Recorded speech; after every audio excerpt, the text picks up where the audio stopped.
बाबासाहेबांचे अनेक विधान आहेत जे मला खूप आवडतात.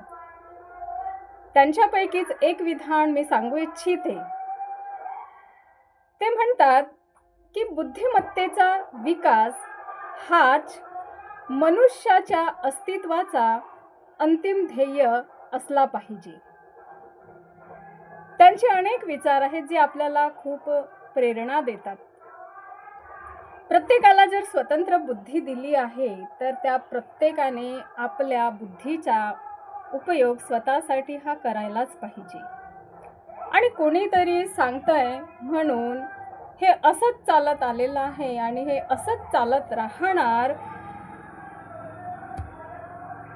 या रूढी प्रथांना कुठेतरी आळा घालणं गरजेचं आहे.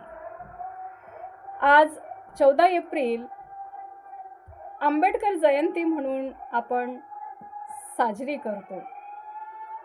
आजचा दिवस हा भारतातल्या अनेक ठिकाणी समता दिन तसेच ज्ञान दिवस म्हणूनही साजरा केला जातो. भारतातच नव्हे तर कॅनडा, ब्रिटन, कोलंबिया यासारख्या देशात सुद्धा डॉक्टर आंबेडकर समता दिवस म्हणून साजरा केला जातो.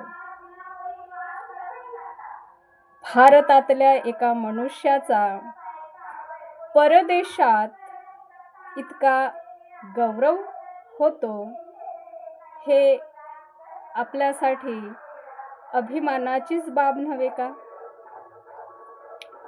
बाबासाहेबांनी लहानपणापासूनच सामाजिक विषमता बघितली. त्यासाठी त्यांनी अहोरात्र परिश्रम केलाय, अभ्यास केलाय. शिक्षण हाच शस्त्र त्यांनी उचललाय. स्त्रियांना आन बान शान प्रदान केली. आज स्त्री प्रत्येक क्षेत्रामध्ये आपली प्रतिभा आणि प्रतिमा दर्शवित आहे. अशा त्या महामानवाला विनम्र अभिवादन. जय भीम.